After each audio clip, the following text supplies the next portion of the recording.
Um, okay, before I start, okay, I want to dedicate today's share, um, uh, starting off my father's birthday is Tez Zayin, which is Monday, Sunday night Monday. After that, dedicate this share for our son Arila. His birthday is Matzah Shabbos Sunday, Hezvav. His name is Aaron after the yahrzeit, which is going to be Tuesday, Monday night Tuesday. Rabbanim Beha'aloscha buried in Melinov because he wanted to be the Art Tzaddikim that want to be active even after they pass away. And he mentioned that he wanted to be active, and that's why he wanted to be in Volyn. Volyn used to go much further than today. Capital city of Volyn, the oblast, the region is Lutsk. It was much, it went much further. Then Melinov was included in not Rovna Oblast, Rivna, but in Volyn.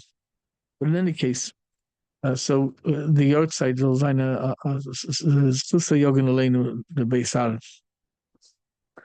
Okay, and of course for my father's gesund, my mother's gesund, Shaps ben Cyril, Spoiler Batsrochel, and whoever else needs a Yeshua and a Rafua, my brother Shmuel needs a Yeshua and yeah.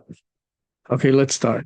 Praise Hashem. So this week's Parshas Beha'aloscha and Yisrael's Parshas Nosai in the diaspora, but we're going to do Parshas Beha'aloscha because we go like it's Yisrael. We're going to learn over here Parshas Nosai, but let's give it a share Parshas Beha'aloscha. I think maybe there's Nosai from last year. I don't remember now.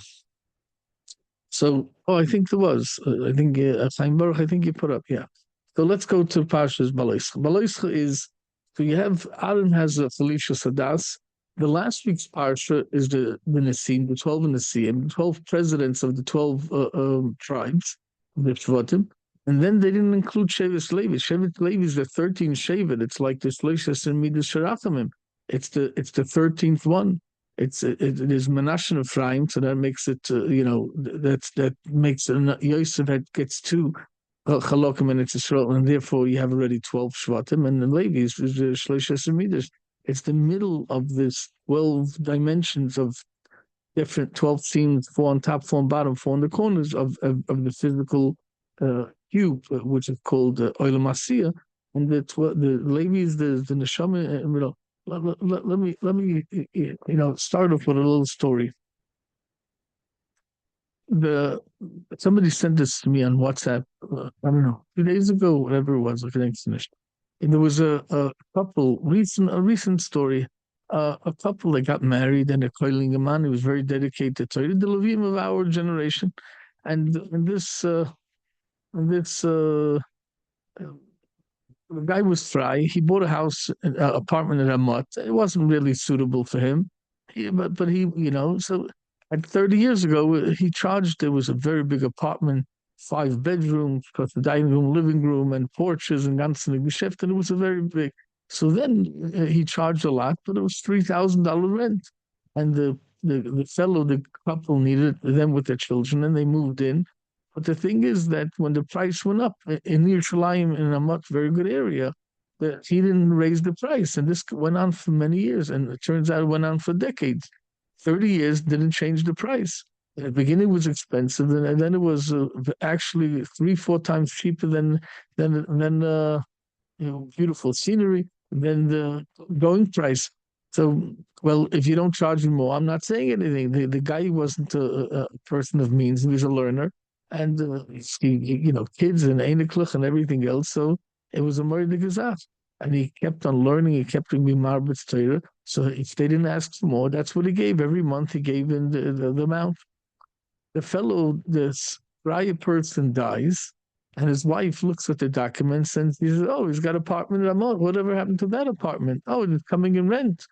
3,000 shekel for rent? That's nothing. That's like $1,000. What is that? In Yerushalayim?"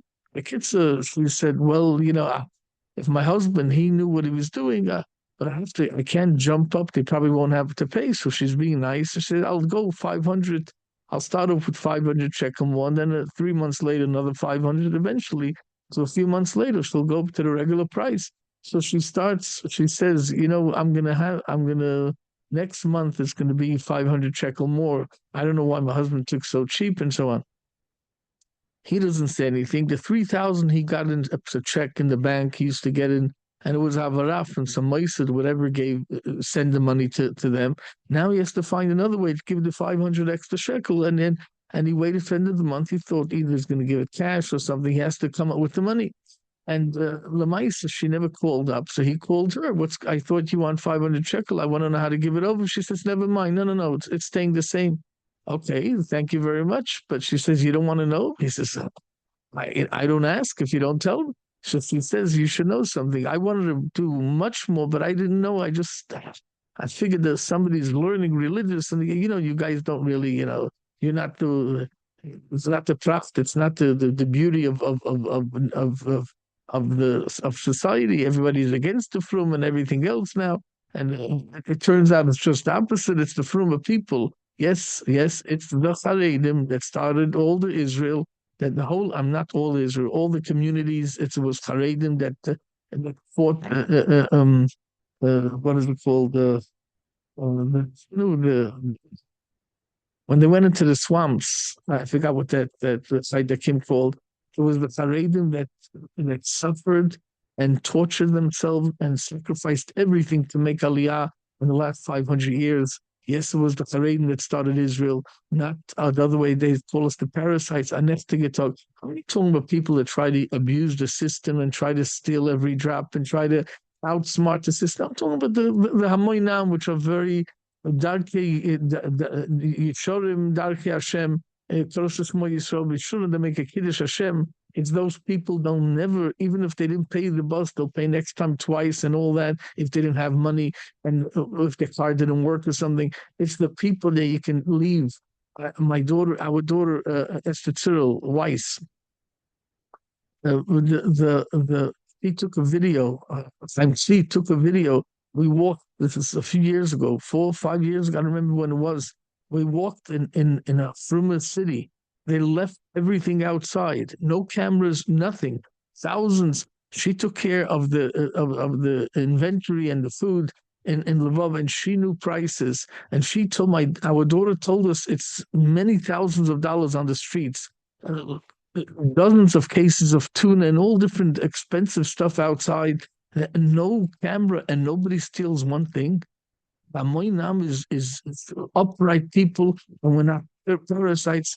If you want to throw away the Haredim from, I push the equation over here. You want to throw away the Haredim, they shouldn't have rights to vote and everything else. You want they shouldn't get any money from the government. Okay, no problem. So take away all the taxes. Every $100 that a person makes, and he goes to the store, and he goes to multiple stores, a person really makes less than $5. If you look into it, they tax you in the store, even if you don't pay taxes for income, you're paying taxes through the roof, almost 100%. That's the fact. The fact that you're paying at least 95% taxes.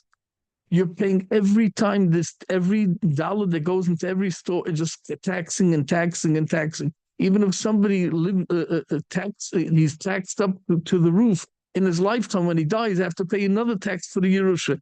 It's unbelievable. If you no taxes for apartments, no taxes in the store, no 13%, no percent taxes, and that's going to be, then you're going to be truthful when you say the Haredim don't pay taxes. They buy the purchasing that the Fruman, the Haredim have. Will go to the Friar people. What do they go to the store with? 2 items, 3 items, 4 items, 1 banana, 1 potato, and 1 chip, and a beer. What do they go to the store? Look, go to any super salad, whatever store. We had to go sometimes here and there, and we had to go in. Look at the lines. The power of purchase by the Haredim is literally many, many, many, many more times than, and it's all taxes. Everything is taxed. Everything is taxed. Every drop, every car, every apartment, the gas, everything is taxed. Every second is taxed. So many tickets and everything else. So the question is, you're saying we don't do our fair share? Before we started, we already did all the way above our fair share. And everybody, and it's corruption. It's so corrupt. Why? For one reason. If you spend on all the jails and you spend on all the drugs and all the knives and all the security and all these football fields, whatever they're called, the stadiums. You go into the roads in Tel Aviv, you go into roads in many cities, at the beaches and the boardwalk. There's billions of dollars spent on infrastructure. There's billions of dollars spent on many roads that are totally not needed. If you give the government and they throw out the money in the ocean, so why would you trust them with that? Why would you trust them? So fix up kshoit atzmacha, then go as if the Haredim are the problem of the. It's such a bluff. It's so untruth, and the people go with it, and then they come. You blow up a story, and then you come with tinus. I don't have a kash on the lefties. They don't know better. I have a kash on the fruma people that hate each other. I can't understand that. Come Yom Adin, you hate the Haredim more than you hate the Arabs. You hate the Haredim more than, and there's no answer for that. There's no excuse for that. There's so much corruption in the Egena that the hate towards us, it's just unbelievable. And the question is, and you're trying to when you're trying so you're trying to impress us, and we don't get impressed, and then you get angry that you're not fooling us. Oh, so it's your problem. Now, I am not talking about whoever knows me. I am absolutely against any demonstration that's violent or definitely not blocking streets for one reason. For one reason. Don't make a chil Hashem. Absolutely not. Whatever is Kiddush Hashem. Shem Shemaim is Ahiv al Yotcha, not the other way around. So all these radicals, I'm totally against that, like 1,000% against that. But that's not the. It's not that nobody asked me, and I never told anybody what to do. But the point is, if you're talking about why don't people speak out on the lies about the Haredi? They take the money. How much money do we take? We take nothing. You spend on every head, every capita. You spend many more times than you spend on the Haredim. Many more times, and like way, way, way above. And if you really go down to the real numbers about Sava, about anything else, that you'll see. I heard from people that know what's going on, and I used to go to these conferences, right? And it's unbelievable the lies. If you go to the numbers, Lamaisa. So what's the answer? We should tell them the numbers. They don't care about truth. Truth was never value for these people. So power is a value, not truth. So there's nobody to talk to. But at least we should know. We should walk around proud. I'm not saying you shouldn't work. Chas v'sholem.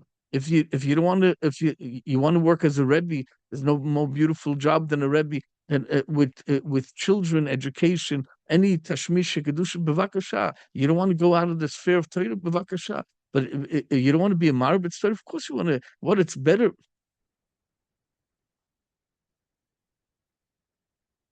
I'll have to mix in a word with it. Aaron Akoyin is mative, madlike mative is anedis. The shaila is what should come first, right? The first time is first madlik and then mative is anedis. But in general, first it's mative and then madlik. So the first time it was clean, but after that it was first mative and then madlik. He had to clean out yesterday's to make room for the take out the old car of the garage to make room for new blessing. But the point is what's Shilcha Gedolim Mishalem? Because Aaron Akoin, you're not doing it for yourself. You're shedding light to other people. You're kindling the light for Yenim, not for Zich. That's the whole thing over here. You're doing it for Yenim, not for Zich. So whatever you're doing for yourself. Okay, so what's that? But if yeah, you bring karbonis and you're sacrificing what is for you, it's for your shavet. Aaron Akoin, your shavet is not bringing, but your shavet is facilitating, and your shevet is soliciting others to do, and you're facilitating Yenim's korban, and you're serving Yenim's korban. That's the greatness of it. It's for Yenim, and that's the name of the game. Now, it got carried away again, but the truth has to be told. At least for our family and our close ones, we should know. We have to know. You're not the schmutz of the earth. You're not the lowliness of the earth. Let them go their way, but we have to know that Yishorim Dark Hashem, and we follow Dark Hashem, and we're not impressed with all these lies and all these bashmuts and everything else. Okay, so just back to the story of the Kohanim. So this freie person, it wanted to charge more, but she didn't know how to go about it. She started 500 shekel, and she's going to go up within a few months, get back to the price, whatever it is, 9,000 shekel, 12,000 shekel, whatever it is for such a beautiful apartment. Now, what happens is when he asks her, I thought you're starting to go up. And she says, no, why? Listen to this. Her husband came into her three times in a dream, three times with such a urgency, with such a passion that she just got scared, she backed off. And she didn't follow because she thought it's a dream. But then she felt it's real three times consecutive days. And he says, you got to take me seriously. He says, you don't have the fact that I didn't overcharge him, and not overcharge him, I didn't charge him the regular price. So in Shemaim, it's considered for 30 years, almost 30 years, because at the beginning it was the price, but almost 30 years that I'm holding up Torah. I'm being McClaimed as if a sochas vullet. I never meant it that way, but they consider that in Shemayim. He says every second, don't you dare charge a penny more. It's considered I'm a sponsor, and if I'm a sponsor, you have no idea what kind of nachas ruach in Shemayim, such a oinig I have, such a pleasure I have, a spiritual, everlasting pleasure that because of me, a Jewish family, and that's so committed to Hashem and so connected to Hashem, they're being sort of supported because I'm taking symbolically 1,000 where I can charge 3,000, 4,000 easy a month in Yerushalayim. The the thing of Levium, Aaron Akoyin has Chalisha Adas. I wanted to be a sponsor. I want to be, not the covered part of it, but I want to feel that I'm doing, I want to feel that I'm giving. I want to feel that I invested in it. Hashem says, Shelcho Gedolim B'Shelahem, he had Chalisha Sadas. Hashem says, now I'm giving you. So he doesn't go into last week's Parsha. So he thought, Oy, I'm not in Parsha's Nasi, where they give, by the inauguration, they give their fair share of Karbonis. So Aaron feels bad. He's left out. His Shevet is also left out. Him and his Shevet is left out. So Hashem says, no, you can't be in the same parsha because Tilcho, Gedolim Mishalem. If you're doing it for the people, you're servicing the people. Tilcho Gedolim Mishalem. There's more pshatim, but just this general thing that when somebody does for Yenim, it's a lot more than the Gvir. You solicit funds from Gvir, and you get more schad than the Gvir themselves.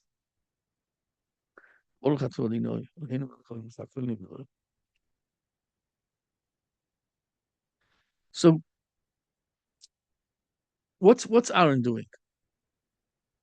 He's lighting the candles, and Hashem says, even when the base Mikdash is not standing, you're going to continue with your light, and which their kabbanis is only good while as long as the base Mikdash exists. But the truth is,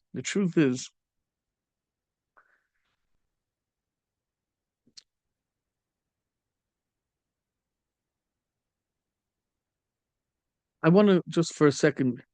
It says it says Hashem tells to Moshe, Dabar Aaron, speak to Aaron and tell him Beha'aloscha saneres, right? El mul pneim nuri iru shiva saneres. Now Vayas Kain Aaron. Aaron did so. Melamed Shaloshina, Rashi says. He did it so, that means he didn't do different. Why should he do different? Everybody asks, and we gave answers in the past. I want to focus on two things. Let's start with one, then we'll get back to it. It says in the Sheshis and Bereshis. So we have the first day, and it's supposed to say, the light and the Vayichein. It doesn't say Vayichein, and it was so. All the other days was Vayichein. The first day not. So what Chazal teach? Chazal teach it couldn't be Vayichein, and it was because it wasn't so. Why wasn't it so? Because it was the Or HaGonus, and Hashem hid the Or HaGonus for Lasud Lavi, for the future, after Mashiach comes and on Olam Haba. Why? Because light, right? To light up, delight, that's power. And it's what's delight? It's from the word light. What's light? Light shines up, shows you the way, shows you the reason, shows you the mechanism.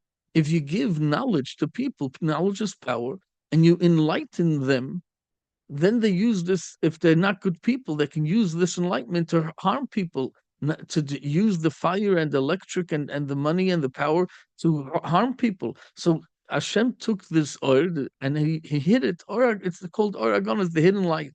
So where can you find the light? In Torah, the tzaddikim find the light. So what did Aaron do? He said, Vayas Cain, you don't have a Cain by the light. And he did a Cain by the light. He rectified that Cain. He drew from this menorah and fed the menorah at the same time, lirois v'lerois type of thing, to see and be seen.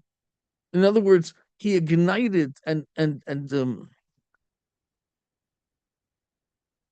he made it, he worked it up that if somebody had, if somebody fed the menorah and somebody that saw the menorah got the oiros, the light from the menorah, through Torah, you were able to tap into that light and to see clarity and to understand Dark Hashem, Hashem's ways and Hashem's train of thought.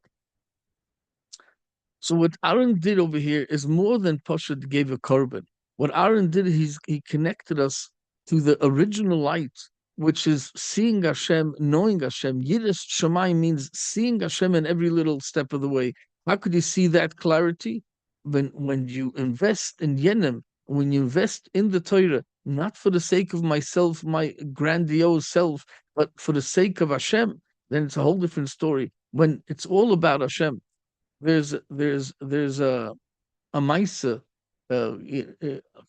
Somebody said, the Gemara says, you say Omni Shmerabba with all his koyach, right? What's Omni Shmerabba? What's Kedusha? What's Kaddish? What's Baruch Hu? What is it all about? What is Shema Yisrael? What is Baruch Shem Kavoid, which is Omni Shmerabba, in other words? What's the essence of it? The essence of it, it's not for me, it's for your sake. When I'm trying to do it for your sake, I'm working for you. It's for your children that I'm trying to make it better. When that happens, then that's a whole different story. Everything changes. In order for myself, maybe I'm not worthy, but for you, I'm doing it. I need it for you. I need to save your kids. And I'm part of your kids. You have a yid, right? And he fed himself. So why do you feed yourself? Because I want to eat. Why do you feed yourself? Because I'm hungry. But you have another year that says, I fed myself, I did a mitzvah. What's the mitzvah? I found a hungry Jew and I did a mitzvah. I fed a hungry Jew. I happened to be myself. That's different. But I did it for Hashem's Vegana, that a Jew shouldn't be hungry. It's a whole different way of living. Whatever I do, even to, yes, Hashem, you want me to have pleasure, so I'm going to pleasure myself with eating and drinking and exercising and of course, pleasure is the ultimate pleasure, which is the spiritual pleasure, which is Lisanagal Hashem through intellectual, emotional, and physical, which include the Yom Tovim, Shabbos, and everything else. So the thing is that Aaron is not working for himself. That's the main. You can't be in last week's parsha. You have to be in a different parsha totally altogether, because this parsha is a parsha of elevation. So now let's go into the pasuk. So it starts off Beha'aloscha Saneris, when you aloischa, when you go up to the neighbors. So one pshat is there was 3 steps and so on. There was a stepper there. Okay, that's the for more hatavas Saneris. We said in other years, because you're not allowed to pick up your hand over the tzitz, and so for cleaning you need sort of your elbows up, and then you have to get higher up than if you just kindle the candles, the lights. So but Rashi says a different pshat. Rashi says the Rashuni, you have to explain this, because it should have said Ba'adlikcha Saneris, when you kindle the lights, not Ba'aloischa.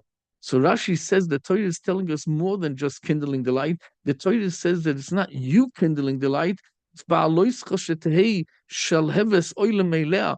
In other words, if you're overpowering the kid and over possessive and over protecting the child, and the child can never develop themselves, so then you're ruining the child. You're making them so vulnerable they won't be able to deal with life. You have to give them the means and the instruments and the confidence and the empowering that they can get up and they can do it themselves. Teach them that after a while you can't blame everybody. You don't let your abusers and the blamers control your life. You have to take your life into your own hands And you have to do what's good for your for the long haul, of course. For nitzvahs, you have to do what's good for you, and don't let everybody and don't blame anybody. It should be shalheves oil meleh, but it goes more than that.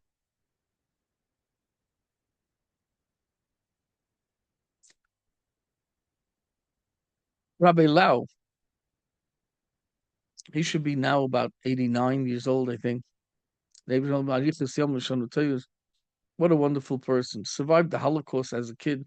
His father was the Rav of Piotrikov right after Ramesh Shapiro was Rav of Piotrikov. His father was born in Lvov, by the way. That's what he told me. Um, let's put it this way.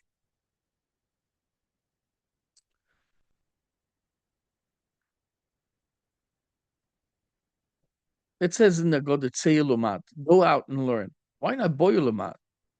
It's a lot more inclusive. Why Tseilumat? It says Lechuvonim. Remember that song of Yigal Salik, Lechu vonim, Shim'u li Yirasa Hashem. What a beautiful composer! What a beautiful composer! I mean, those songs are just top almost anything. But this Yigal Salik, right? I wasn't so prone to all his songs, but somehow I heard, growing up here and there, I never heard his tapes, but I heard maybe went to camp. I don't remember where. Beautiful songs. I wasn't so privy I wasn't exposed to that, but I heard the songs by weddings without the words. I heard the musicians playing. Later, I found the words. Unbelievable. But in any case, what's lechu vonim? Why lechu? Lechu shuva. What's this lechu? Says Rabbi Lau that he came to the concentration camps and they took his father and whatever. I don't remember the whole story, but I remember he told me the following.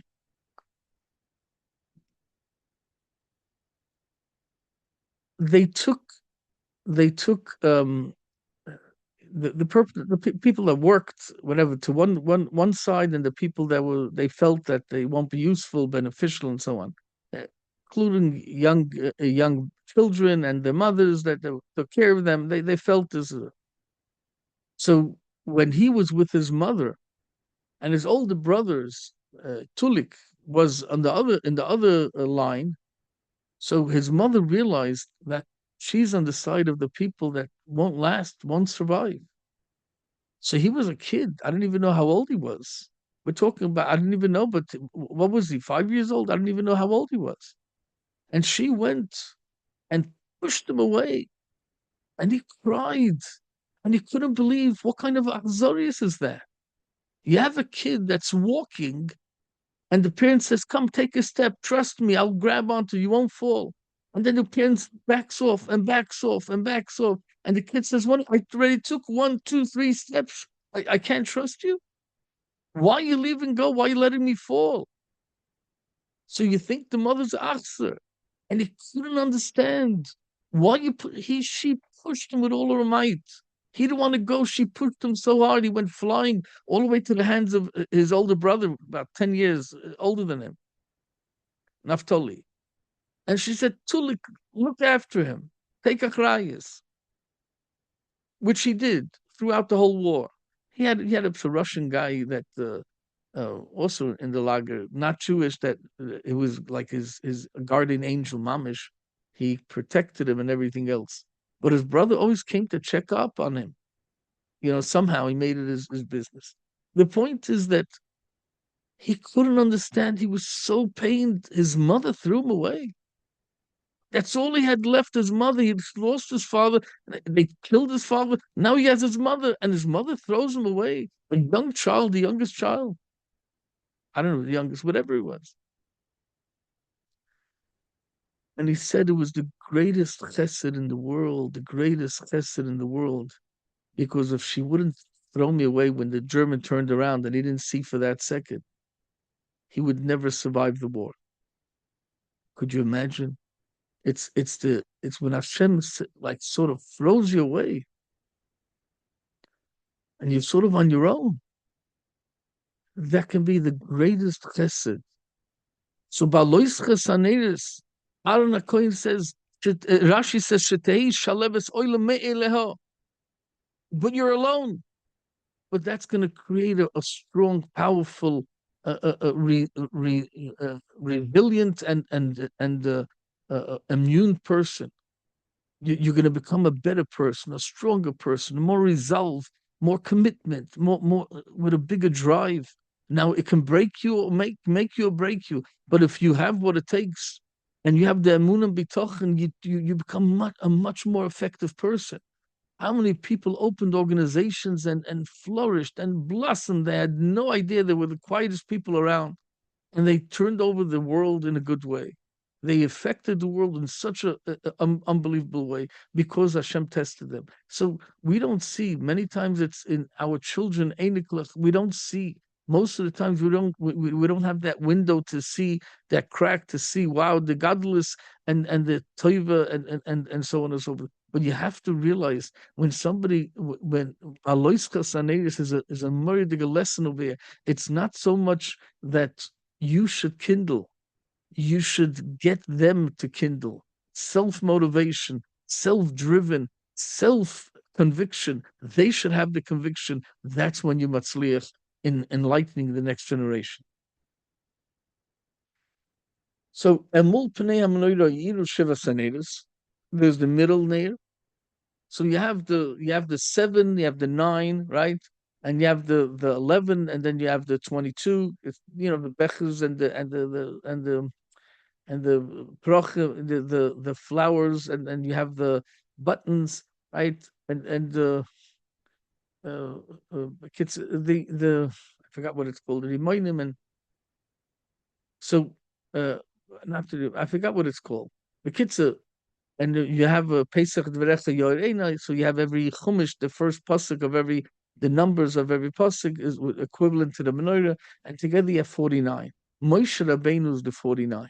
So he is 49 levels of Kedusha and Bina and everything else. So he only got to the 49th. Moshe had a hard time with the menorah because the 50th thing, what's the 50th? Middle corner, the middle pipe that's holding up the whole menorah. That's what he didn't grab. He didn't get a grab of, and he didn't get a deep understanding enough to know that's Niskasha Moshe. The other pshat in Niskasha Moshe was mixture. It had to be one thing. How do you get all the flowers and bechers and the buttons and the knei menorah? The whole Jewish nation is so individual. It varied. I mean, you have the extreme right, extreme left, and everything in between. You have people that such tzaddikim and other people less. So how do you get it all in one mixture? It's got to be one whole cloud. So how do you do that? And Moshe Rabbeinu had Niskasha Moshe. He had a hard time, so Hashem helped him out, and Cain also saw how Hashem showed it. But what was the thing of this middle thing? El mul pnei hamenoida. All the candles had a light, had to go, pointing to the middle one. The 3 on the right and the 3 on the left had to be pointing to the middle one. Why? Why? So the Gemara says, "V'chila oila hitzarech." You have to show that loila oila hitzarech. You don't need this light because Hashem doesn't know how to light up the shul. He doesn't know how to light up the base of Mikdash. He needs the light because Hashem says, I can't see. No, you're not doing it for that. It's a whole different thing. The candles, the it is to light up, to light up the neshama, not to light up the physical. 7 candles is totally not enough to light up a big heitel, a base of Mikdash. So you have to show it's not la'oida hitzarech, and that's where you have the fires. Instead of spreading out all over, the light goes to the center of the menorah, to the core of the menorah.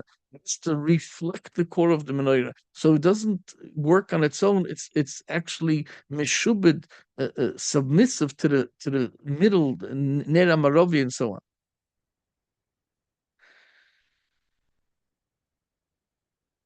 So let's go again. So what's Shalcha Gedolim Mishalhen? Your mitzvah is greater than the Nesiim that brought the Karbanis, a set of Karbanis. Why is Shalcha Gedolim Mishalhen? First of all, Aaron Cohen has a special thing of Atovas Aneus, which is tshuva, cleaning up the Avedas. So Aaron Cohen thought he can't, he doesn't have what it takes because he took part in the Chet Egel and so on. I'm not. We spoke about that many times. I just wanted to say this little thing. When somebody does Aveda, the Gemara says it gets written right away. So what happens if he does tshuva? There's like a line on the Aveda, and they write next to it tshuva. He did tshuva on this Aveda, but the Aveda is not erased. But if you makabel Torah and you take upon the oil Torah, is mavirim, and not only oil malchus and all the chesed, but there's another thing that happens. The Torah was before the world, so you're not going back to your Aveda. You're going back to the before the world. Tshuva is before the world, and Torah is before the world. So when you do tshuva, but through connecting to Torah and not only learning the Torah, but Asa Torah and supporting the Torah and building an infrastructure and helping out with the atmosphere, helping out with an attitude of gratitude, helping out with not complaining, helping out in whichever way you can, giving compliments, being masazik.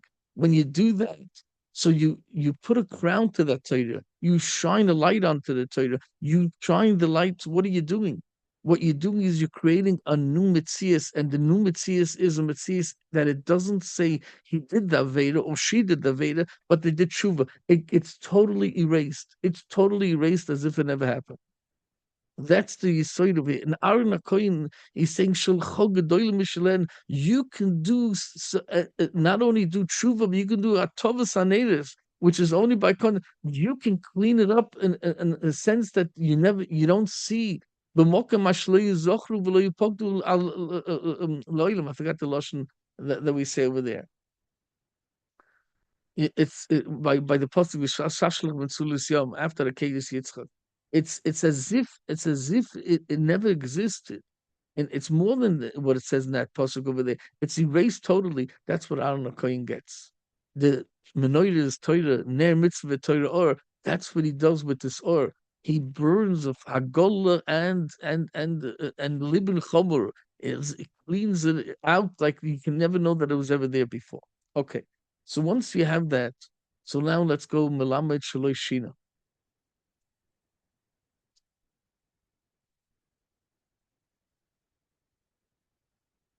What's Melamed Shalosh? Well, if Aaron Cohen thinks he's not worthy to be a Kohen Gadol, and Hashem tells him not only you're not worthy, but Shilcha Gedolim V'Shalem, you're greater and better than you can't be with them, not because you're less, because you're far more. So what's pshat? Melamed Shloishina means that he didn't become a bagayvenik. He's still accessible and humble and mamish, the people's person. He's so pleasant and he's not judgmental and everything. That's Melamed Shloishina. But here's another pshat, Melamed Shloishina. Melamed Shloishina is pshat is it says kosus lamor. So the Gemara says veloy kosus lamenochis. What means kosus? Tzishtoisin. In other words, the first squeeze, the most pure, refined, mamish, the pure oil, the most clean oil, transparent, see-through. There's nothing, no fleck, no anything on it. Mamish so pure and clear. That goes for the menorah. But the menachas with the flour, with the pie, with the pancakes, sort of. That's that you can use the second flour, the second fetch with oil, the second squeeze. Let's say, so to speak, with the residue, with the pieces, sort of. It's not pieces, but it's not as pure as the first squeeze. So, l'choid, it should be just opposite. If you want to prove that loyla oida hitzorif, you don't need the light of the menorah for the light of the building. So then you would want to use lesser, the second grade oil. You would want to use the next squeeze, the latest squeeze. Why would you want to use the most purest oil? Then it's going to shine the best. It's going to light the best. That would say that I need it for the light. If you want to show you don't need it for the light, use the second grade oil, the second class oil, the later squeeze with the residue on it. So then you use that for menachas, you'll get both worlds. Menachas, you'll get the cleaner oil, and they'll be tastier, the pancakes, so to speak. So why wouldn't you do that? Aaron was going to do that, but Hashem said not to. Rationally, it would make sense. I mean, al pi svara would make sense. But why don't we do it? Because we don't go logic over here. We don't go pi svara over here. We go without Cain. Kasha tziva Hashem es Moshe. Cain also. Kasha Cain also samanoida. Where is it? Kamala asher Kamala asher her Hashem es Moshe. Cain also samanoida. And so on. So what do we take out of this whole thing? Everybody can be a Levi today. A koiling man in that house in Ramot, in that apartment, he was the Kohen, he was the Levi of our times, and by supporting that, so how could you support this Aaron the Kohen and the Levim and the Kohanim? Well, every person today, if you don't carg lights in your house for Shabbos, you don't carg for mitzvah, you don't carg for lighting in a shul or in a place where people can trip. You have outside of your house or outside of your office, outside of anywhere, put up a light, and you see the bulb. There's nobody there to change it.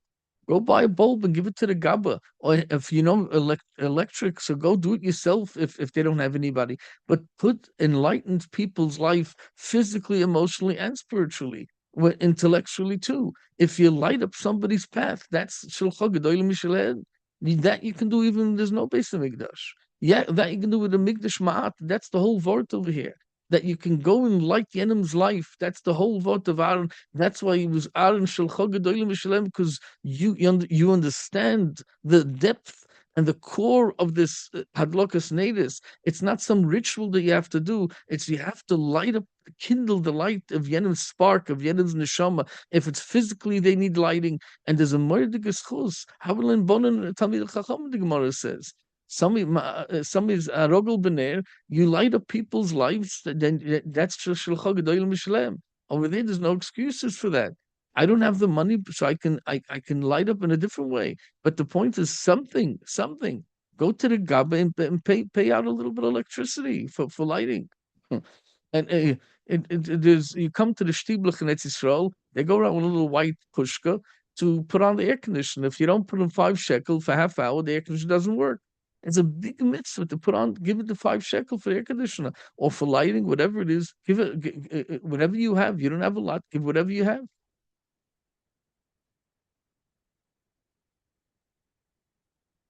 I don't want to brag. I don't want to brag because I'm not a big bal tzedakah shagrei gavir, but I'll tell you, I was in Eretz Yisrael for the kiddush of our Einikel Chaim Baruch and Eretz Yisrael's daughter. It's a lange gute Jahre. Gesundheit. Ehrlich. So I came there. I walked into the shtibel, and I'm not there the whole year. So he came with this white pushka. I didn't have any coins. I just came, from the airport or something. I didn't have any coins on me. So I had a 20 shekel. I put in 20 shekel, but you only need 5. But I said, I'm not here the whole year. So I put in 20 shekel in that thing. I don't know what he did with 20 shekel. He had to find change because the machine doesn't take paper. But the point is that it's a schus. If you can pay for it. I'll give you one more thing. If you go to Stieblach, I don't know. Lately, I try not to what's it called. But if it happened when I came more often, I would bid for aliyahs. They sell aliyahs. They start 3 shekel, 5 shekel, 10 shekel. Mom is very cheap. And there's somebody fighting me. He wants the aliyah.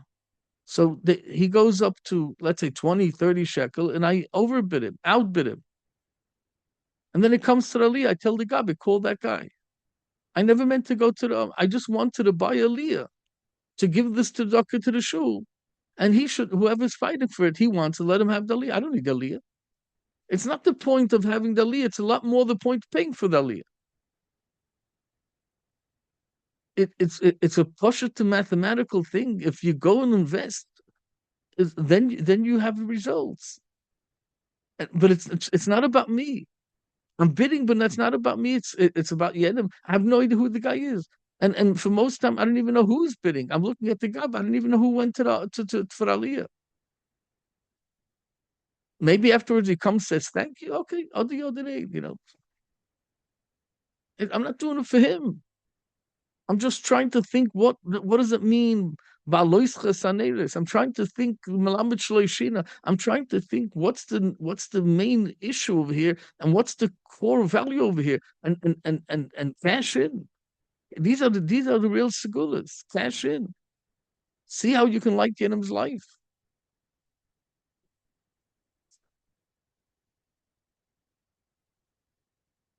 So after Aliyah, I go and say Goimel, Birchas HaGoimel. Without Aliyah. It's a mitzvah to have Aliyah. Okay, I can have Aliyah how many times I want in Lvov. What's the, that's not the issue. Okay, let's go right. So you have the Levim, you do Hanofa, Moile Chamevi, Mala Moile, and all that.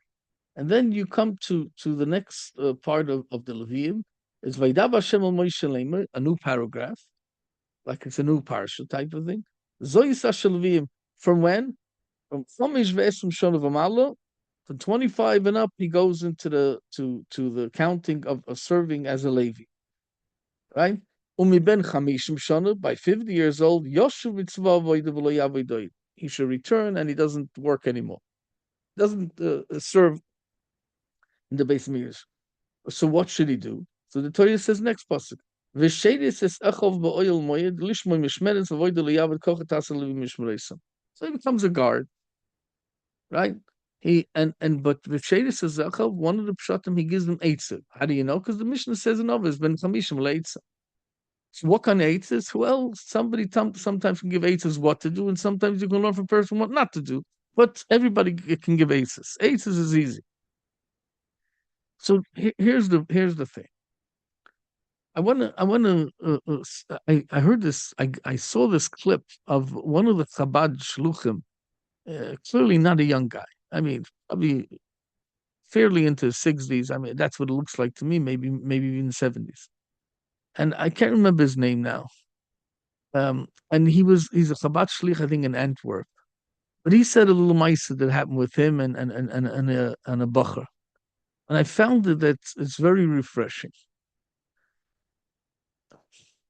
You have this Satmar guy that comes to Chabad. You can imagine Mashiach's times, and he comes with his bocher that's totally off the derech. And this bocher is like he doesn't want to have to do mamish garnish, but he walks in, he pops into this thing. He doesn't even know why. So this Chabad guy sees that this guy, and the father tells him, "Yes, man, kid, what should I do? That's what I have. That's what Hashem put on my plate today." So Nema l'chaim, Chabad can l'chaim, they know how to do the thing, and they got the Bacher, and the Bacher wanted to show he's cool, he can handle a shot or two, and he took one goal, and another shot, and a third shot glass. By the fourth one, his and he was loosened up a drop. So this Chabad Shliach, I don't know what was the occasion, one of the occasions. So the Chabad Shliach asked him a shaila, Zugno, Bucheleben. He says, tell me, what's the most holiest, by far the holiest thing in Judaism? He says, "V'sais asayfer Torah, asayfer Torah." He says, "Are you sure?" He says, "Of course, asayfer Torah." So you tell me. So what happens if you would see a burning sefer Torah in a shul? He says, "I would run into." But you said you don't believe in all that. He said, "But that's besides the point." So Tiratav asayfer Torah, what are you talking about? He saw, boy, is this guy Jewish?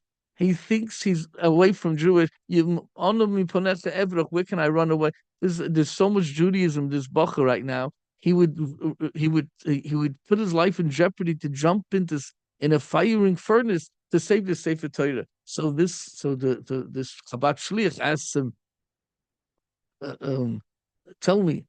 You would jump in and mamish put you give up your life. I don't know. I would, yeah, Sefer Torah. You have to rat about Sefer Torah. It's in his blood. So he says, what happens if the same room, the Sefer Torah will be a Sefer Torah, and also a Jew that's totally not from, like 0-0.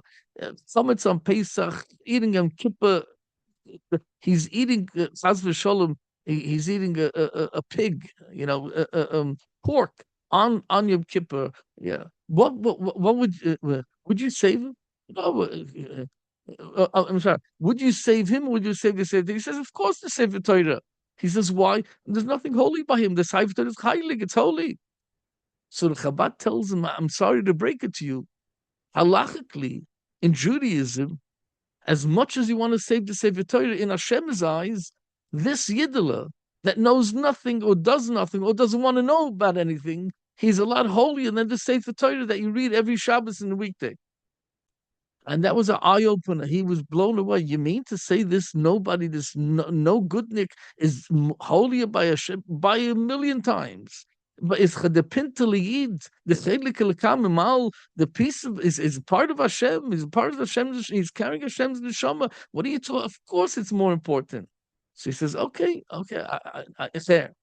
So the Chabad Shlich asks him again, Zog mir. So if you have a Sefer Torah that you read every Shabbos and Yom Tov and weekday, and you have this Yid that mamish, he a big garnish, nothing. Who do you save? He says, well, now I know you saved the Yid. She says, Hayr Brida, my lovely brother, so why don't you go and run and save yourself? You're a Heilige Jew. So why don't you run and save yourself? Go save yourself. What do you mean? Yes, there's a mitzvah to save a Yid. You have a Yid in a furnishing fire, in a burning fire, go save him. The guy was so overwhelmed, so overtaken, and he made his way back to Judaism. The Torah says, V'sheiris is echov. When you're a Levi, you want to give eitzes. So why don't you just give eitzes to yourself? Save yourself. You're a Yid. Save yourself. And the Gemara says, before you want to judge somebody else, judge yourself. Okay, so let's go now. We're going to the next topic, which is a topic which I'm going to jump right now into 3 topics together, but listen, it's worthwhile. I'm jumping to right now. We're up to the Pesach Sheni, but before I get to Pesach Sheni, I want to go into a beautiful topic. Here's the topic. I'm jumping a few topics to Asei L'cho Shtei Chatzoitzeres Kesef. Now it's different than the other kalim that Moshe Rabbeinu did. Tzoitzeres was out, expired. Why? Because you want to call out the nation, every nation. You can't expect to call out a fruma hamish yid with the shmoyne begudim the same as you're going to call out a fryer person, not yet fruma person, or fruma person in more modern, more Jewish light, and so on. You have to have chatzoitzes for every generation. You have to call it in different ways and creative ways, and therefore that's the sheikh chatzoitzes. So what did come the Kabbalist and the Arizal and so on? How do they see this? They say shtei chatzoitzes kesev. They see kesev. They say it's white gold, right? It's white metal. That's rachamim. Gold metal is din because it's reddish. It's yellow reddish. And therefore, the Kohen Gadol can't go in with the Shmoyne Begudim, with the 8 clothing, the gold. He can't go into Kodesh HaKadoshim because it has to be rachamim. What's Shtei Chatzoitzreis? Shtei Chatzoitzreis is 2 malachim that everybody has accompanying him in all the time. The right malach is a good malach. He's a good advocate, and the left malach is an accuser. So what's the Torah telling us? The Torah says not every time the guy on your right is doing good for you, and not every time the guy on the left is doing harm for you. And let's work this out. So what do Chazal teach? You have a guy, right? The Medrash gives such a mashal. There's a guy that he's a robber. He sits on the roads and robs everybody. Then he pounced on the wrong guy because this guy was a big minister. So he steals the stuff. And the guy tells the police, they grab him, they find him after a while, and they grab him, and they send out the police force to the roads between the little towns, and they grab him, they put him into jail. And he has access because he's a minister. He comes into the jail, he says, look, tomorrow is your day of judgment. If you give me back everything, this very precious stuff to me, it's a heirloom, because I need this. If you give me back this stuff, I'll give a good word for you. He says, yes, sure, tell me about it. How are you going to say a good word when I robbed you? He says, I'm telling you, if you give me back the stuff, he says, I'm sorry, I can't give it to you. The only thing I have left is this piece of carpet I'm sitting on, because all the other stuff I already sold, and I drank them up because I don't have anything left. This is the only thing I have. He says, would you say a good word if I give you the carpet? He says, yeah. You sure? He says, yeah.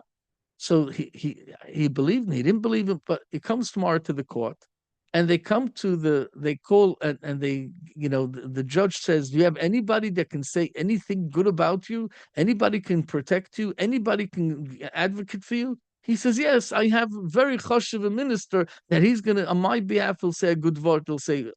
So they call the minister, and he comes over and he says, yeah, I have to say that he has a good bone in himself. How do you know? He says because when at least he gave me back one thing of all of the many dozens of things he stole, he gave me back that carpet. What? So you're saying Adis that he stole dozens of things? Yeah, from a minister. And did you tell him, minister? I told him. Yeah. So now he got even punishment another 20 years. Why? Jail time? Because you stole from a minister. But the minister was sort of saying, good for me. Yeah, but from his words of saying good things about you, the judge learned that he stole from you, and therefore you stole from a minister. I know you stole from many people, but from a minister you stole, and now you're going to pay for it. Tablet tequila. On the other hand, you have a guy. So when you come to the court case, let's say in Shemayim, and the Malach, the good Malach says, I want to testify a good word for this guy. What's the good word for this guy? I'm telling you that I personally saw him steal a lulav and esrog and shofar matzahs and tzedakah money in order to get. He robbed everybody to give tzedakah, and he took from all the hungry, old, and frail people. He stole the last penny so he can give a big, bidding in the shul, and now he can give grace tzedakahs and so on and so forth. The sorry alofen. So the turns out this good malach ruined it for him, right? And then you have the bad malach. The bad malach comes and accuses him. What does he say? I saw him being masal Shabbos on Shabbos with blood and him? You sure? Of course. What happened? I saw him do a milah. He did bris milah on his child on the 8th day on Shabbos. He desecrated the Shabbos. So this al korchach yana omin, this left malach is saying just the opposite. He wants to accuse him. He wants to be the procurator. But Lamaisa, he's giving him exclusion because he did bris milah. He a covenant with Hashem. Loyal void.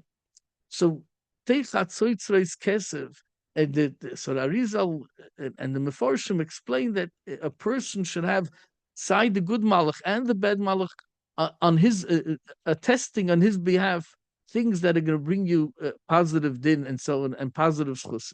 Now, why am I taking this? Let me take it to the next level now.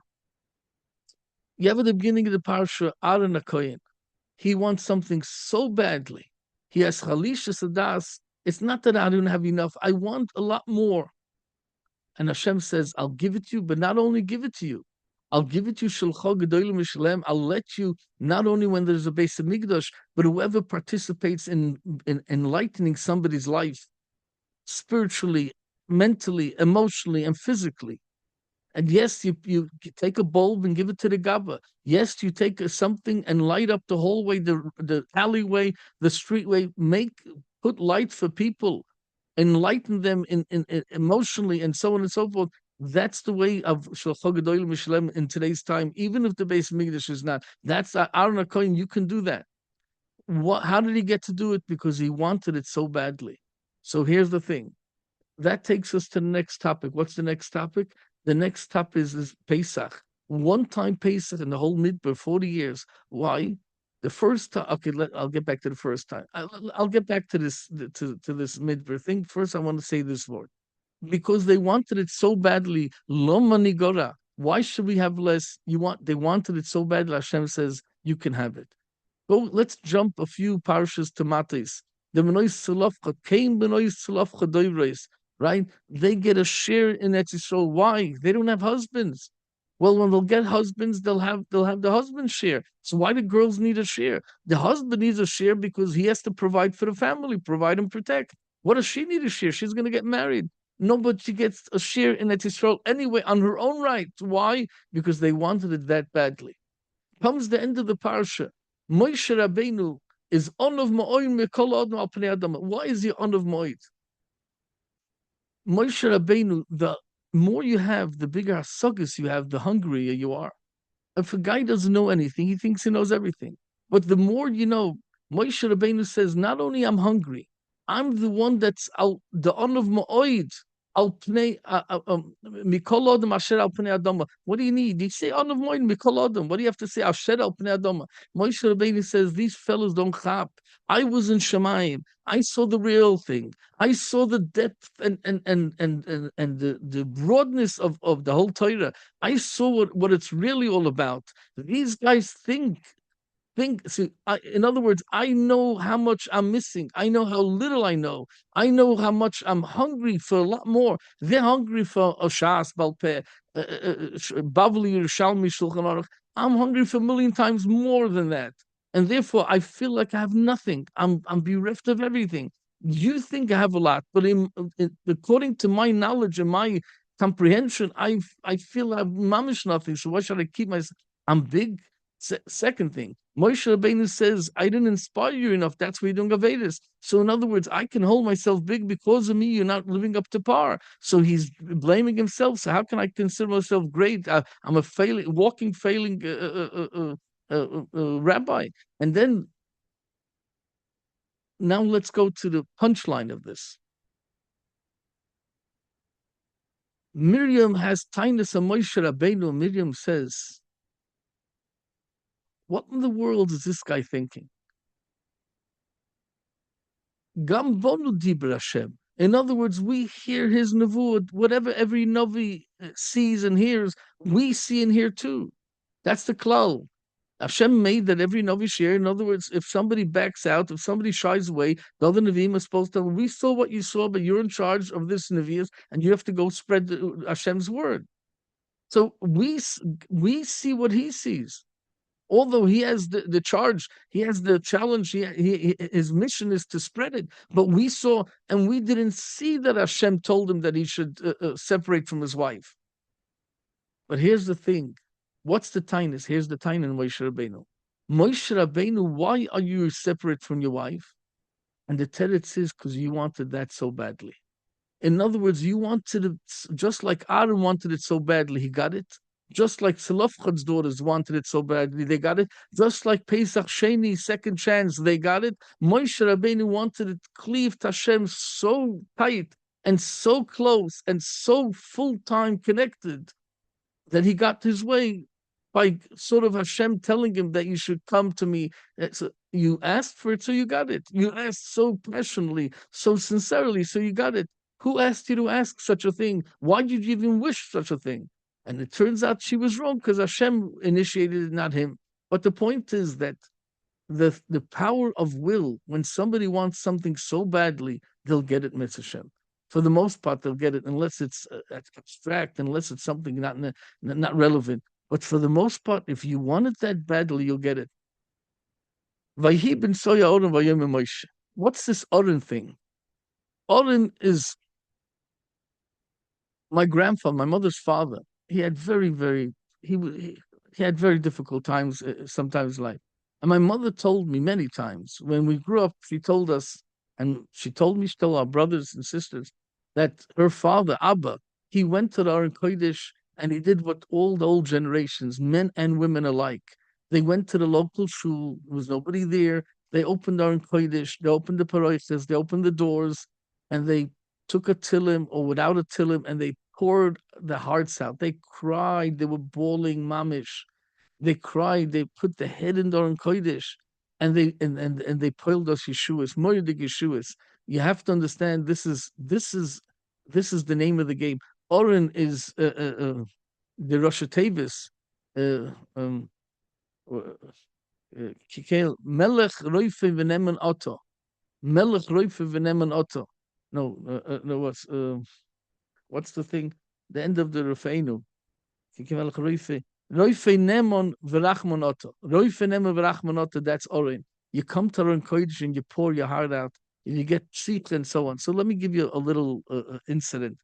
There was a guy that his wife was having a hard time giving birth, and the baby wasn't coming out. He didn't know it's already 2 weeks after due date, and mamish tzolas. So he bid in shul for the highest bid to buy off the schus to open and to it's called Hoitzov Achnosi. You take out the Torah and Achnosi you bring in the Torah.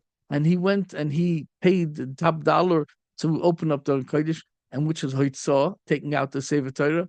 And guess what? Right after he did that, and you put it back to safety. Whoever takes out puts it back. He didn't put it back because he was in the hospital by that time. While they were laning, he already got a phone call. Rush.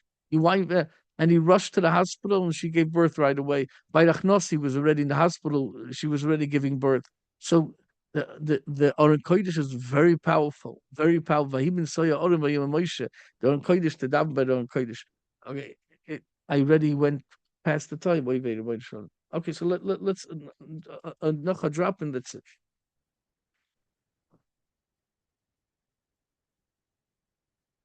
So let's go back, but this is a little bit halachic, but it's interesting. In the 40 years of the Jews wandered in the desert in the midbar, they didn't do Pesach b'chlal. They didn't have a Pesach seder. The only two Pesach seders they had is the first year when they were still in Egypt, and the second year they had the Pesach. After that there was no Pesach. Why not? And the teretz is as follows. This is important to know because you can't do Pesach. You don't have a house. You need a house. You need to have a house where in Eretz Yisrael. They didn't have a house. So why did they do the second year they did do? The first year was in Mitzrayim. Then the next morning, they left Egypt. But the second year, they were in the desert. So here's the thing, something interesting for the people in the diaspora. They know that the Israelis, many of them don't. Because there's many Yerushalayim that you signed the ksuba, the marriage contract under the chuppah, like in the middle of the chuppah, you sign it. Why? Because it says vikonina. You were koina. You did a transaction from the chassan to the kala, sort of being mischayiv himself, obligating himself to take care of his wife during marriage and after marriage too. If he divorces or he passes away, she gets his inheritance, and he has to pay her the amount that it says in the marriage contract. But here's the thing: the Adim, they signed the testimony, the witnesses signed before the chuppah. And what did it say? We saw the chassan being of the rights of his wife. In other words, as a wife, he doesn't buy the person; he buys her obligation to be his wife, and whatever wife's obligation is. So, but you saw the chuppah never happened yet. This is 2 minutes before the chuppah. How could you sign that you saw Vikonina? So he took her as a wife, but it didn't happen yet. And the tenet says if it's about to happen, you want to sit and write it on in the olden times. They had 4 sticks. They took a talus and they were standing in the mud, and then there was nowhere to sign. So they did it 2 minutes before, not to wreck the whole thing. So they did it. So you went and signed the two Adam in diaspora signed the thing that's going to happen right now. So it's considered like done already. It's for sure going to be done within Tochidei Dibber, sort of. So this is considered that you could write it because it's happening in a minute from now. Out of convenience. And it's showed, and I saw in the Shalim and a few chassans, they don't like that idea. So the chassan gives the ring to the kala, and then after the bride has it, then you can read it and you read it down, and then when it comes to Kaninan, they sign that right. It's true that I just saw the chassan giving a ring to the kala, and she obligated herself as a wife. Now he obligated as husband. She obligated. Now the main thing that he obligated, that's the ksuba, right, to protect women. But here's the thing: by the second year, they still had a chance to go to Israel right away. So who is the Yorshim? Hashem said to the Ovis, Avram, Yitzchak, Yaakov, you're getting Israel, and it's considered it's sort of yours. Now the payros, the fruits, the labor of somebody takes your ground and grows fruits, then he gets it. It's not yours. The work, the labor is not yours, but the produce is not yours, but the land is yours. So they figured if our ancestry owned the land, Hashem promised it, and we're going now to Israel. That means we're conquering it like right away. So consider as if it's done already. So we have land in Israel, and in that, if you have land in Israel, you can do the Korban Pesach. You can the Pesach sacrifice. But after the second year, there was the parsha with the Meraglim. After that was a story with the Meraglim. The spies went to Israel, represented from every tribe, and they came back saying, "No, we don't want to go to Israel." So Hashem says, "When I wanted, you didn't want. Now, when you want, it's too late." And He said, "You're going to die out in the wilderness, in the desert." So now they're not going to Israel, and it's not right away. So it's considered you don't have the land here, and without a land, you can't do Pesach. That's why it was only Pesach once in the 40 years. What about the year before? The year before, first of all, they meant to leave Egypt to receive the Torah and go to Israel right away. But there's more than that. The Medrash says that Hashem miraculously, that night of Pesach, of the Passover Seder, He went and took every Jew and carried him to Jerusalem. And over there they had the Seder, and then He took him back. The question is, why did you take them back? They're already out of Egypt. And the answer is only the neshamas, their souls were out, not the physical part. But more than that, even if you want to say the physical was there, but Hashem says, if you're not going to invest in leaving Egypt, deciding, I want to leave Egypt and go out of Egypt, and you're not taking part in the going through the yams of the split of the sea, and you're not taking part in building yourself up for 49 days, your character traits in order to receive the Torah. And if you're not going to be investing in it, you won't feel good about it, and you won't enjoy it. You won't appreciate it. So no, I'm not taking you out of Egypt. You have to walk yourself out of Egypt. I'm going to facilitate it. I'm going to help you. I'm going to give you the means, but you have to do it yourself. So therefore, only one time Pesach Sheni.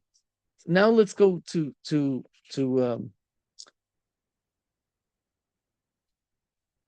Okay, I wanted to speak about Ketinu Kaberech and Beis Sefer. I already went over time, so I want to go to Elda the maid of Misnava B'machna.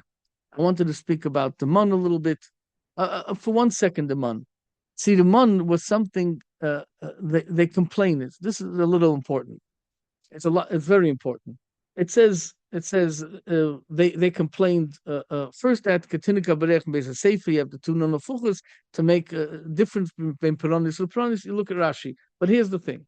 It says, where's this?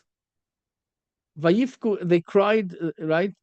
Zocharnu es adog ashanoichem mitzrayim chinam. So we spoke about this, that the Leviosan marinated and so on, the Nekeva part, you shouldn't, yeah, okay, sure. But here's the thing. Here's the word chino. We remember the fish that we're going to eat, but it means the Leviosan after Mashiach, but it should have said, we spoke about that. But here's the thing. It says we remember the fish that we got chino, for free. You got for free in Egypt? That's not true. Even hay, just grass, dried out grass, to mix with the clay to have sort of cement, right? The old cement to build the buildings. I'm not even giving you that. I'm going to give you food. What kind of food? What are you talking about? You got for free? It's a lie. So what is chinam? It doesn't mean for free food. So first of all, chinam can mean for naught, for no reason. In other words, without purpose. Let me explain. A person has a person remembers. Why does he remember? I remember. This memory is a beautiful thing.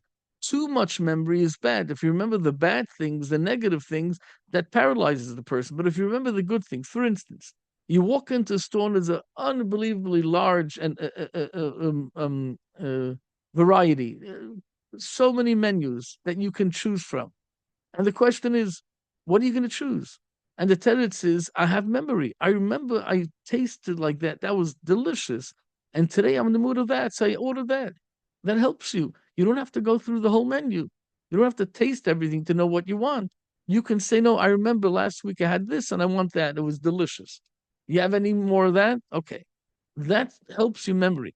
But if you have memory and you come to eat the mun, and the mun didn't have the taste of whatever you wanted in Egypt. So what do I need memory for? Memory doesn't serve me over here. It's a waste of memory because I remember the fish that I ate and the food that I ate, right? They had knubbel, garlic, and they had onions, and garlic bread and onion rings, and you can't have it. No, it was 40 years. It's like the 40 days. It's like being pregnant and giving birth, and it's not good for pregnant women to eat garlic and onion. So the Jews couldn't eat garlic and onion, and they had a crave for that. But the point is, it says, I remember that fish, and it's chinam. It was for Nort that I remember because memory doesn't help me here if I can't eat what I remember. So here's the thing. What's chinam? This is important. Rashi says chinam in a mitzvahs. What does that mean? I want to get a little deeper. What's the man? If somebody's a Rashi, he doesn't have any taste in the man. If he's a tzaddik, he can think of any taste you want. So you have any taste in it. Now, let's say you want to taste something. It's a whole hassle. I'm thinking I want the flavor of pizza, and I want the flavor with oregano, and I want basil. Of course, I want the flavor of this spice and that spice. And then you have to start thinking. You have to be creative. I want a sunny side up. I want it fried on this side. I want spicy fries, and I want Kentucky Fried Chicken. Or I want this burger taste, and I want. It's a So the person has to be creative. He has to think. He doesn't want to think.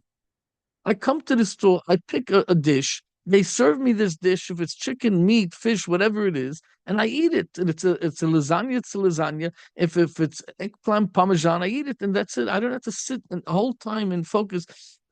I want the eggplant parmesan, but I want that flavor and this flavor. You have to be thoughtful. I don't want to be thoughtful. Especially for men, it's very hard to think.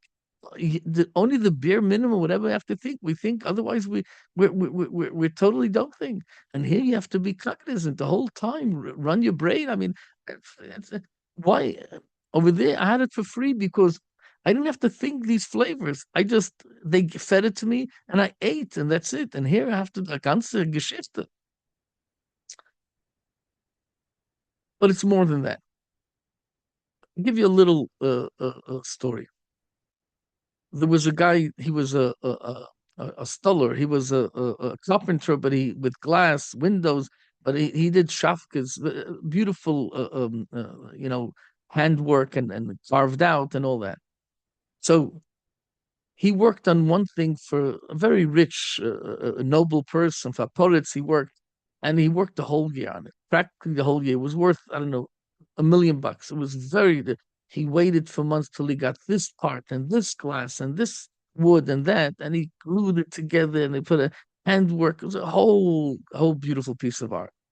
And he finally finishes, and his new worker, Piyasa Magaya orphan, the guy didn't know anything about anything, and he helped him. So, okay, you want to work? So here, schlep this wood there, and he walked by where this piece of it was so towards the front of the garage because he was already going to go deliver it. He's waiting for the company to come to with the schmatas to come and cover it up and deliver it. And this guy walks in and he booms his piece of wood, his log, into that glass, and he cracked the whole glass. And his glass, the guy waited for 7, 8 months to get the glass, and he cut it out and he shaped it and he put this design in. And this guy went in all the diametry like a cross. And this guy was going to lose his cool. He was going to get so angry, he'll kill him. And you got to be kidding. I'm losing $1 million because of you. This is the artwork of my life. All the decades I put in, and finally came to this level, and I finally made this. You have no idea what it cost me. And so he was about to blow, but it's a yassin. What is he going to do? It's an orphan. What is he going to do? So he says, Hashem, why would you do this? And guess what? Guess what? He decided to take. So let me give you a little story. There's a bacher.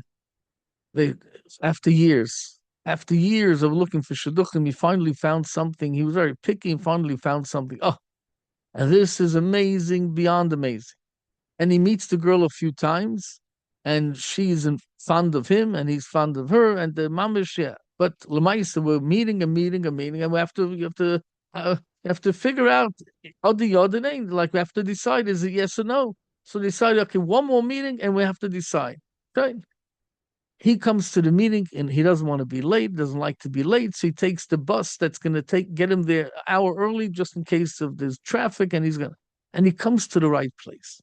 And he's there an hour early, but better hour early than hour late. And there's a shul there. He walks into the shul, he finds some book, and he opens up the book there. And guess what? And this mama, um, essay is talking about Savlonus. And he's reading page after page, and what the main thing what he got out of it is Savlonus is patience, right? And if you're tolerant and patient, you the sevil, the torture and struggle that you're supposed to go through life, you can fulfill that with being patient. In other words, instead of suffering, you can suffer by being calm and not being nervous and not being so stressful and not so intense and not so overwhelming. And if you calm yourself down, take a deep breath and have bitachon in Hashem and believe in Hashem and trust Hashem, you'll see that you won't have any terrible struggles. You'll have it with the struggle of calming yourself down, of being resourceful in savlonis, in patience, and so on. Now he's reading that and he's thinking that's totally not me. I mean, why Hashem? Why'd you put this book? That was the only book over there on the table. And he says, "Well, me, I get angry so fast. I don't have patience. I can't get." And guess what? He's reading and he's trying and says, "What happens if that's a sign from the Shemayim? Maybe I should start working on myself. I shouldn't be so nervous and a wreck and a." So he says, "Okay, I'm starting now." And Hashem, of course, tests him. What happens? He comes outside exact time when, they're supposed to meet at that place, and she doesn't show up. 15 minutes later, he's getting a little restless. Half hour later, now he's totally oisazir. And an hour later, what should I walk away? I mean, I like the girl, but you don't do that. At least call a message, SMS. I'm waiting a whole hour, going out of my mind. Hour and 15 minutes later, she shows up. He's about to blow it. And he says, but I learned the whole hour that I'm supposed to be patient, and he took a few deep breaths, and he says, I'm trusting you, Hashem. You're testing me. I understand, and he says, never mind. Life is life. That's what happens. Sometimes you don't make it. Sometimes you're late, and sometimes you stuck in traffic. It's okay. Just take it easy. Don't worry about it. No worries whatsoever. And he calmed her down, and they walk in, and then they walk into the park there, and they meet, and after an hour or two, she says, "Look, for my part, I'm pretty much convinced. I'm pretty much there." Now, here's the thing. She tells him, "I have to be honest with you. I was told before this meeting that you're a very nervous guy. I was told that you don't have patience. I was told if somebody comes late and it's not like a clock, you go crazy. I was told your patience is like so thin that anything can abrupt it, anything can trigger a moment of explosion. And I was pretty scared because I like you as a person. I'm very comfortable, and you're a joyous person. And overall, you're very interesting, and you're very caring, and you're very good and smart and capable. But the thing is, I can't handle people that get angry, that get nervous, and blow up like a cannon. So I didn't know what to do. And I davened to Hashem, and I said, you know what? I'm going to test him. I usually don't come late, but I decided to come especially over an hour late. It was an hour and 15 minutes. I tried for over an hour late, and whenever the bus came, and I was going to test you. If you blow up, then I'll know that what somebody told me is true. If not, so you came. You were so calm and collective, and you calmed me down, and no worries, and everything fine. So I'm pretty convinced. I've decided yes. So what's your take? So he says, look. I'm so overwhelmed that you asked him to marry me, and then yeah, and I'm so overwhelmed. I'm so emotional. And my Rebbe always tells me, don't. You're an emotional person. Don't decide, even if you're so sure. Don't decide when you're all emotional. So please let us sleep it overnight, and tomorrow morning I'll tell you the yes when I'm calm. Not now I'm so emotional, excited, and everything. Sure. She says, I can understand that. So they leave. He runs to his rabbi. He says, Rebbe mekach tois, mekach tois, mekach. It's a mistake. It's totally a farce. It can't be. What happened? She thinks I'm a calm person. She'll find out in the first night that I'm not calm and it's over. I can't do that to her. I can't lie like that. The rabbi says, who says? She tells her the story that she said only because I'm calm and I she tested me. So the rabbi said, so you passed the test. No, I didn't. I fooled her. No, you didn't fool her. You didn't know. Now you know. Now you're cognizant. Now you're aware. You'll work on it. And that's Hashem with Hashem's help. Hashem wouldn't do this to you.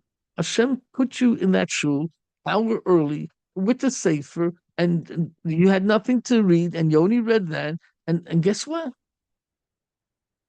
So the point when a person mun is something you need patience with. Mun is a terrible Messiah. Everybody wants to build up a portfolio. I forgot the numbers for pension. You want to build yourself up a trust fund. You want to know that when you go on pension, you'll have enough to live on. The Social Security money is a joke. People invest in pension fund and other funds and taxes way above their heads. For every dollar you have to give the person, the company has to pay another dollar for the government, including pension funds and everything else. And then what do they give you? A few $100s a month for your pension? It's a joke. My father was a Rebbe 50 years. What the pension is a joke. Social Security money is a joke. It doesn't even pay the utility. It's a joke, a total joke. It's totally disrespectful to the elderly. They put into the government so much money and you wasted it on garbage and nothing. You can't even account for it, and you have no money to give the elderly. It's so painful. But here's the thing: I'm not against government. I'm not against people. I'm against a failing system, but you still accuse us. That's what I can't understand. Take any Haredi event without any police, without anything. They with the Sadronim, they do it mamish almost par excellence, and just bring the lefty leadership in. Everything goes haywire. Everything is chaos. What goes on? I'm not for pushing. I can't stand pushing. No titian and no wet. I can't stand pushing. I think they can put a stop to pushing if they would be serious about it. But I'm not judging anybody. But the thing is, what I'm saying is, when the government fails time and time and time and again, and then they blame you for it. I mean, okay, at least be honest. Please say we're robbing you and we're taking the money and misusing it for everything, only what's not, for everything not important.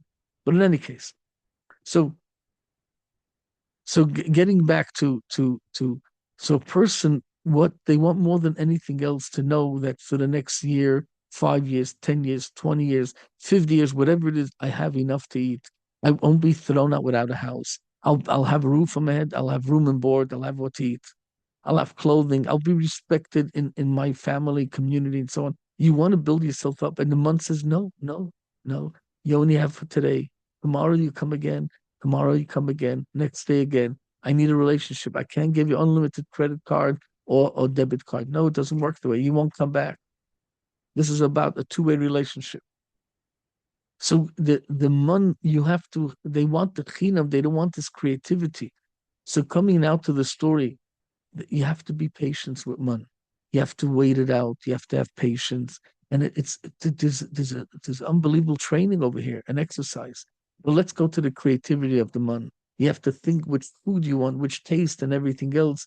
What texture you want it to have rare. You want to feel the feeling of fully done, well done on both sides. There's a lot of thinking. There's a lot of cognizant thinking and being thoughtful at that time. So now here's the thing: this guy in the story, he built this beautiful wall chest that, and it's like $1 million piece, very expensive, gold and diamonds.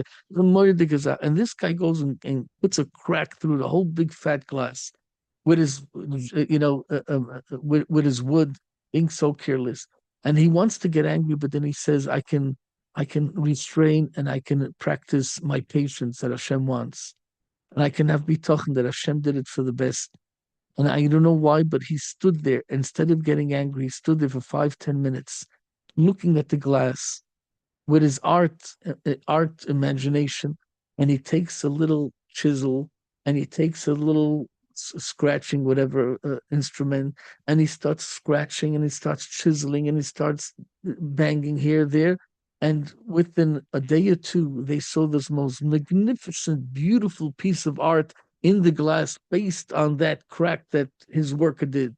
And it became a lot more. I mean, it became wow, mamish, a piece that, and the person didn't even know that, and he ended up making more money because it was so creative, it was so beautiful, such a scenery, a story, a narrative in this glass that was rather a simple glass before, although he did do something. This was amazing. That's the pshat, being creative in the mun, and people don't want to do that. So just give me whatever it is, but I don't have to think while I eat. Most people don't even enjoy the food. Women enjoy it more than the men. But the men, they just gobble it up in a second. You attack that food. You don't even know what taste, when taste. You just, whatever's on the plate goes, and so on and so forth. The mun gets you to think and be creative. And not everybody wants to do that. Now let's just finish off with this, with Moshe Rabbeinu was an onav. Mikol odom al shel pnei adam. So if you speak against people and you misjudge people, you lose that in every sense. I'll finish with the stories, but it's not finished yet. It's not completed. I wanted to say a lot more, but on the singing, what Metzashem will say. A few stories I wanted to mention, but I just want to finish with this story. Three little stories. One story is what's a true anav. Ramosha Feinstein, he was, if you called Moish, whatever it is on the street, can you do? Everybody else, he would turn around as if you're talking to him. He was the Rashka Bhagra, Rabban Shal Kobne Agoila, and he thought, my mother told us when we were kids, we used to run around, lively kids. And my mother always said that she was in Stolen Yeshiva in the yeshiva that was Simchas Yeshiva or Simchas Torah. I can't remember when it was, but my brother Elazar Baruch. So you want to say fast, say Elazar Baruch. So you hear the Baruch loud and more than the Elazar. So the Stolen Rebbe's name used to be called Baruchel, right? He has three names, but it used to be called Baruchel. So my mother, which the as a Snosh was literally 20 feet away from where the Rebbe sat. It wasn't a shul the whole week; it was a yeshiva. But for these occasions, so they would put instead of the doors, the folding doors, they would put such with screens for as a Snoshim. So my mother saw my brother running, and she didn't want him to run. She screamed, "Oh, the Baruch!" And the Rebbe turns around, "Who's calling me from Ezes Nashim?" And but you're the big rabbi. You have so many followers. Who's going to call you from this Nashim on your first name, Baruch? But if somebody's calling, they don't. What's a true onav? A true onav is somebody that's not a shmata. No, no way. A true onav is somebody that doesn't know that they're onav. That's a true onav. They have no idea. It's not like I'm doing it because a mitzvah to be a nova, or I'm doing a nova because I want to. They should call me a big onav and a great person. No, I don't even know that I'm onav. There's no thinking. There's no nothing about it. I mean, so you call me by name. There are a bunch of stories about this, but I just want to finish off with a different story. There was a guy.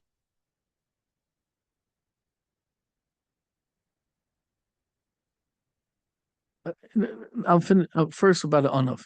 I forgot the rabbi's name. It was a big rabbi, a Gadol Ador. I forgot, an old Gadol Ador, very prestigious rabbi in Eretz Yisrael. I forgot who it was.